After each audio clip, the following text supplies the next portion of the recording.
বুদ্ধ জয়ন্তী উদযাপনের প্রস্তুতি তুঙ্গে।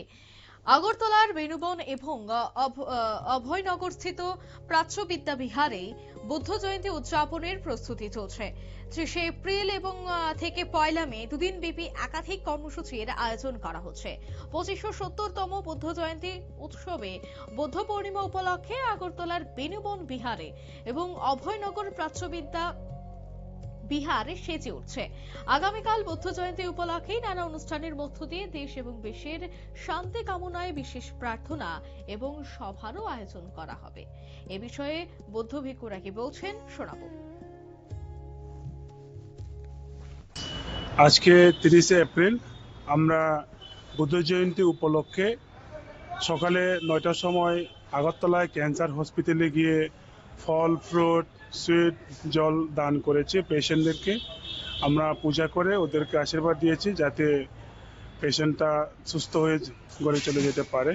তারপরে দুপুরে আমাদের 4টার সময় ছেলে মেয়েদেরকে সিট অ্যান্ড ড্র কম্পিটিশন আছে বুদ্ধ লাইফ অফ বুদ্ধ নিয়ে। আবার তারপরে কুইজ অ্যান্ড কম্পিটিশন আছে বাচ্চাদেরকে বুদ্ধ জীবন চরিত্র নিয়ে।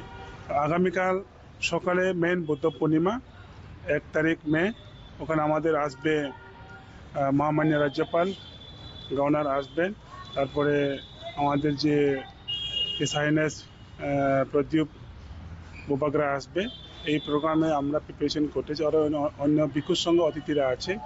ওটা হচ্ছে বিকালে 4:30 আগামীকাল 1 তারিখ মে। এই জন্য এই বুদ্ধ পূর্ণিমা হচ্ছে।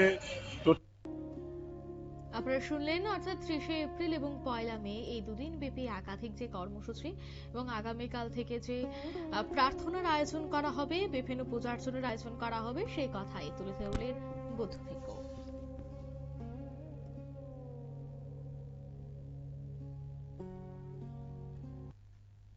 এই মুহূর্তে সংবাদ এই পর্যন্তই। আমাদের পরবর্তী নিউজ আপডেট দেখার জন্য অবশ্যই চোখ রাখবেন শুধুমাত্র নিউজ ভ্যানগার্ডের পর্দায়। ধন্যবাদ।